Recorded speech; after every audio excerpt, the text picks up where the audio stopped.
मैं अपने हर एक वीडियो में कोशिश करती हूँ कि आपके लिए एक नई जानकारी लेकर के आ सकूं और आप सभी के जिस तरह के कमेंट्स मेरे पास आ रहे हैं उससे ये महसूस कर पा रही हूँ कि मैं आपको जो भी जानकारियां देती हूँ वो आपको कहीं ना कहीं लाभ जरूर देते हैं।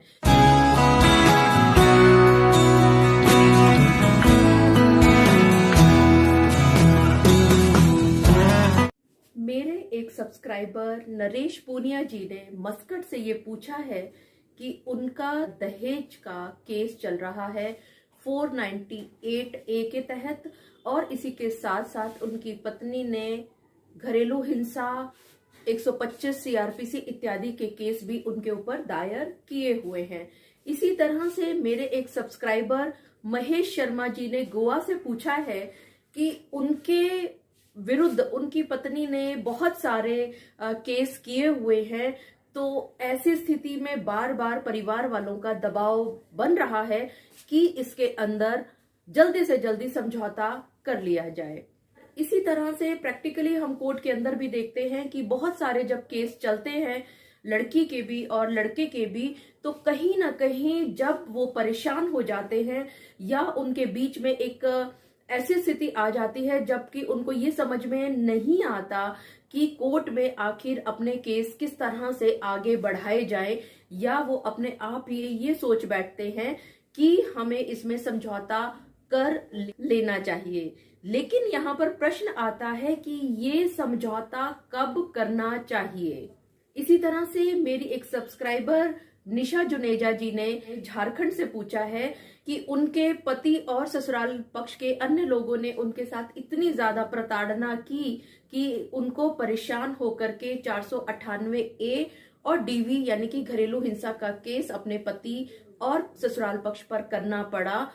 तो क्या वो ससुराल जा सकती हैं? इसी तरह के बहुत सारे सवाल बहुत सारी महिलाओं के दिमाग में अक्सर ये घूमते रहते हैं कि केस तो उन्होंने कर दिया, लेकिन अगर उनको जरूरत पड़े तो क्या वो अपने ससुराल में अंदर जा सकती हैं, प्रवेश कर सकती हैं? जी हाँ, आप सभी ने बिल्कुल ठीक समझा। इन्हीं सब बिंदुओं पर आज मैं आपसे विस्तार से चर्चा करने आई हूँ। मैं एडवोकेट मोहिनी मोना आप सभी का पुनः स्वागत करती हूँ और आप सभी देख रहे हैं आपका पसंदीदा चैनल मोहिनी मोना एडवोकेट। अगर आपने मेरे इस चैनल को अभी तक सब्सक्राइब ना किया हो या आप मेरे इस चैनल के लिए नए हो तो इसको जल्दी से जल्दी सब्सक्राइब कर दें ताकि आपको इसी तरह के लीगल इंफॉर्मेटिव वीडियोस की नोटिफिकेशन की जानकारी सबसे पहले मिल सके। तो आइए चलते हैं उस दृश्य की और जब होकर के बहुत अच्छा सब घर में अच्छा माहौल होता है, बर्थडेज मन रहे होते हैं, एनिवर्सरीज मन रही होती हैं, घर में नया बच्चा आता है, रिश्तेदार आ रहे हैं, ससुराल पक्ष के लोग आ रहे हैं, मिठाइयों का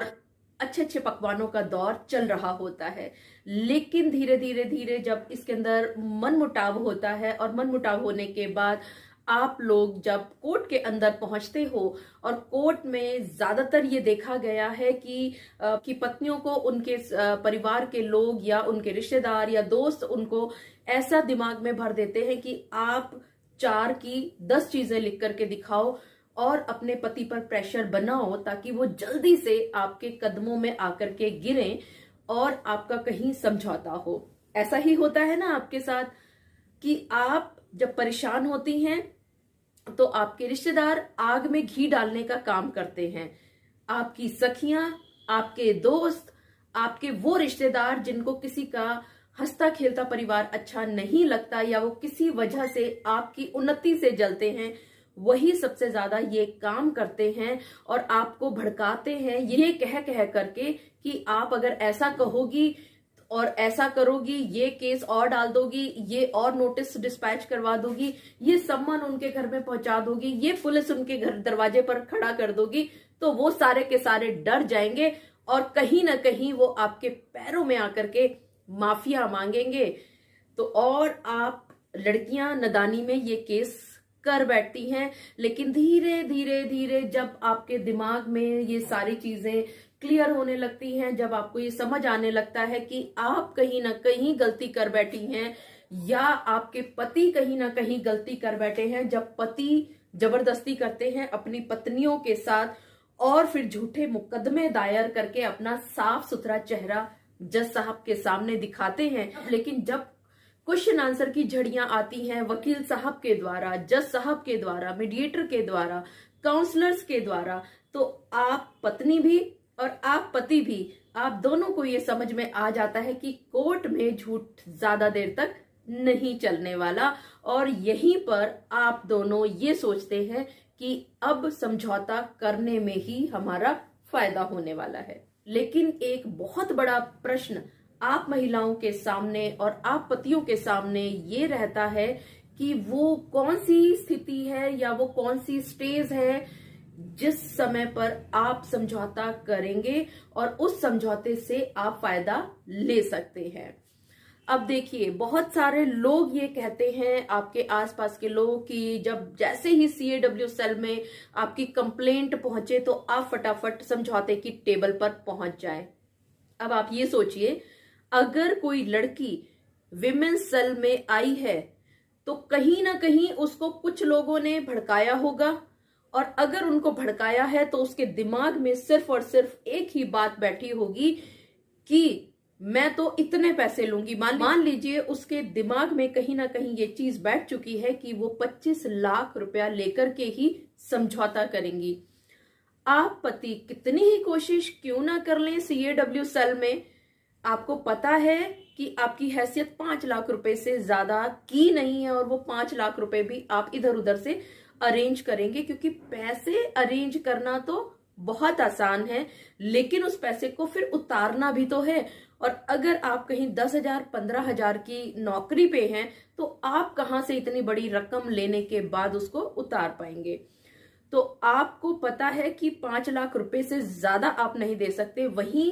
पत्नी अड़ी हुई है कि वो 25 लाख से 1 रुपया कम नहीं लेगी,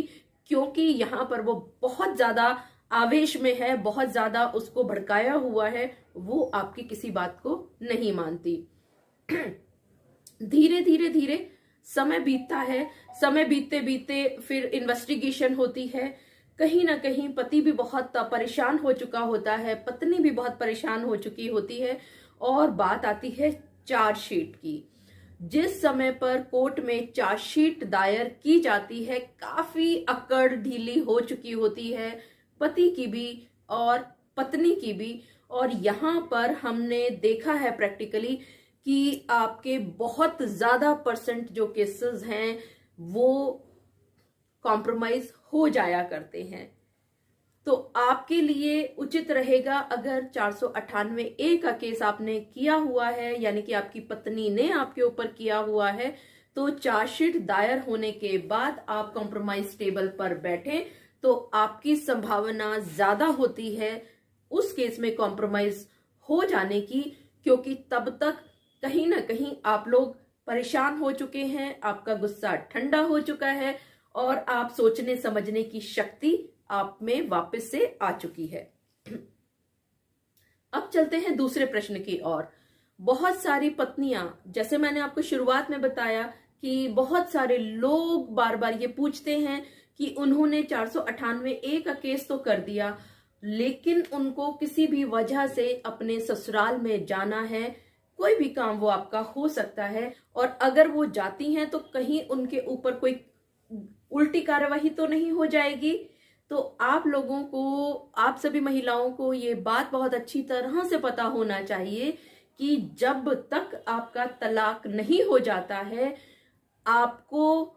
ससुराल में घुसने से न तो आपके ससुराल पक्ष का कोई भी व्यक्ति मना कर सकता है, और इसके साथ साथ अगर आप अपने पति के साथ किसी अलग जगह पर रहती थी तो आप उस घर में भी जा सकती हैं। आपको कोई भी रोक नहीं है, आपको कोई भी रोक नहीं लगा सकता। लेकिन यहाँ एक बात सिर्फ सोचने की जरूर है कि अगर कुछ ऐसा हुआ था, आपकी इतनी ज्यादा लड़ाई झगड़ा हुआ, आपके बीच में इतना ज्यादा मनमुटाव हुआ कि आपके पति ने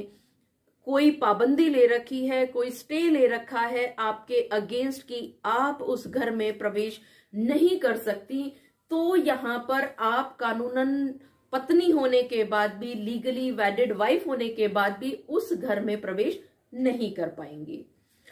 आशा करती हूं कि आपको आज के इस वीडियो में बहुत अच्छी तरह से समझ में आ गया होगा कि 498A का अगर आप केस करती हैं, यही उचित रहेगा कि आप एकदम से कॉम्प्रोमाइज की टेबल पर आकर के दूसरे पक्ष को कॉम्प्रोमाइज से पीछे हटने की संभावना ना दें, बल्कि आप थोड़ा सा समय बीतने दें, हैव पेशेंस। थोड़े समय के बाद जरूर आपके बीच में कॉम्प्रोमाइज हो जाएगा, अगर कोई संगीन जुर्म इस केस में नहीं है तो। इसी तरह से अगर आप ब्याहता पत्नी हैं, डिवोर्स आपका अभी तक हुआ नहीं है, तो आपको आपके पति और ससुराल पक्ष के लोग उनके घर में घुसने से मना नहीं कर सकते और आप वहां पर जा सकती हैं, प्रवेश पा सकती हैं। आशा करती हूं कि आपको मेरा आज का वीडियो भी बहुत अच्छा लगा होगा। अगर ये अच्छा लगा तो इसको लाइक, शेयर और कमेंट करना ना भूलिएगा। और हाँ, अगर आप मेरे इस चैनल के लिए नए हैं तो इसको जल्दी से जल्दी सब्सक्राइब कर दें, ताकि आपको इसी तरह के लीगल इंफॉर्मेटिव वीडियोस की नोटिफिकेशन की जानकारी सबसे पहले मिल सके। अपना और अपने परिवार का बहुत अच्छी तरह से ध्यान रखिएगा। Thank you, take care, bye bye.